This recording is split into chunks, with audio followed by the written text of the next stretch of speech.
महाराष्ट्राच्या नंतर महाराष्ट्रामध्ये सर्व राजकीय पक्षांची एकजूट पहिला प्रथम झाली असेल।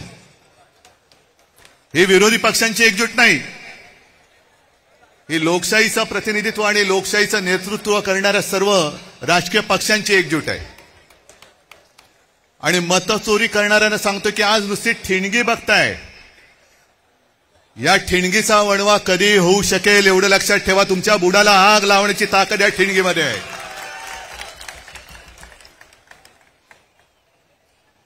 मध्यंतरी एक मी शब्द वापरला तो गाजला। कोणता शब्द तुम्हाला कळेल? शोलेमध्ये एक डायलॉग आहे, दूर गांव में जब आधी रात बच्चा रोता है तो मां कहती है सो जा नहीं तो। तसं आज तुम्हाला सांगतोय की आता जागे झाल्यात, जागे राहा, नाहीतर अनाकोंडा आ जाएगा। या अनाकोंडाला आता आपल्याला कोंडावंच लागेल, कारण नाहीतर हे सुधारणार नाहीत।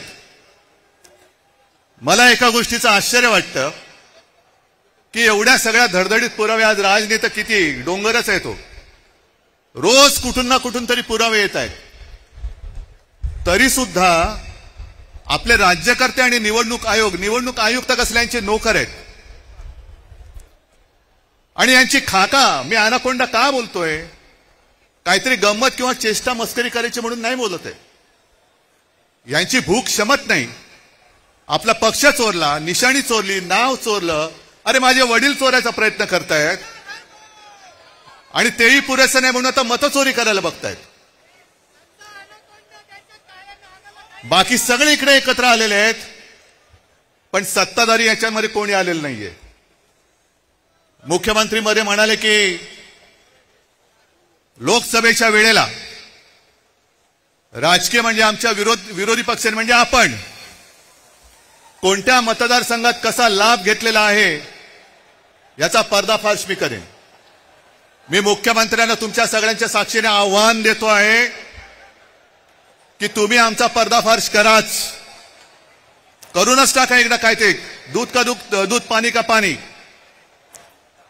पण जेव्हा मुख्यमंत्री असं बोलतायत, याचा अर्थ मुख्यमंत्र्यांनी सुद्धा ते मान्य केलंय की मतचोरी झालेली आहे, मतचोरी होते आहे।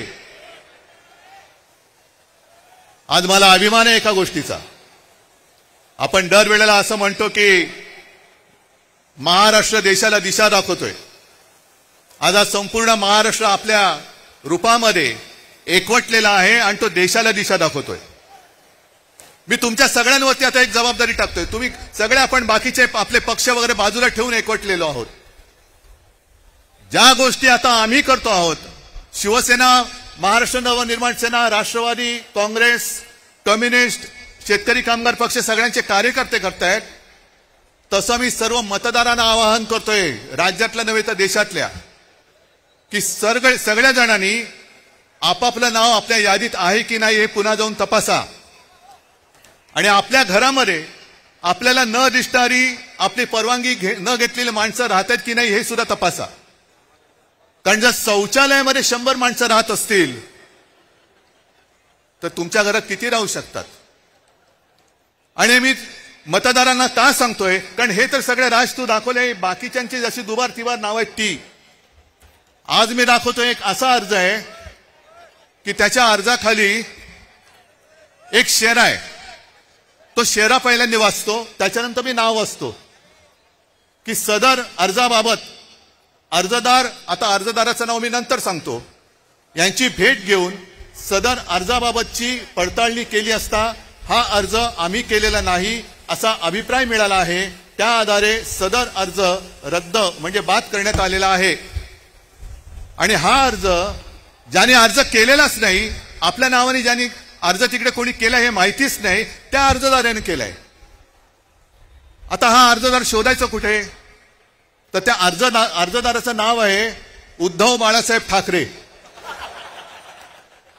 उद्धव बाळासाहेब ठाकरे या माणसाने हा व्हेरिफिकेशनचा अर्ज केलाय।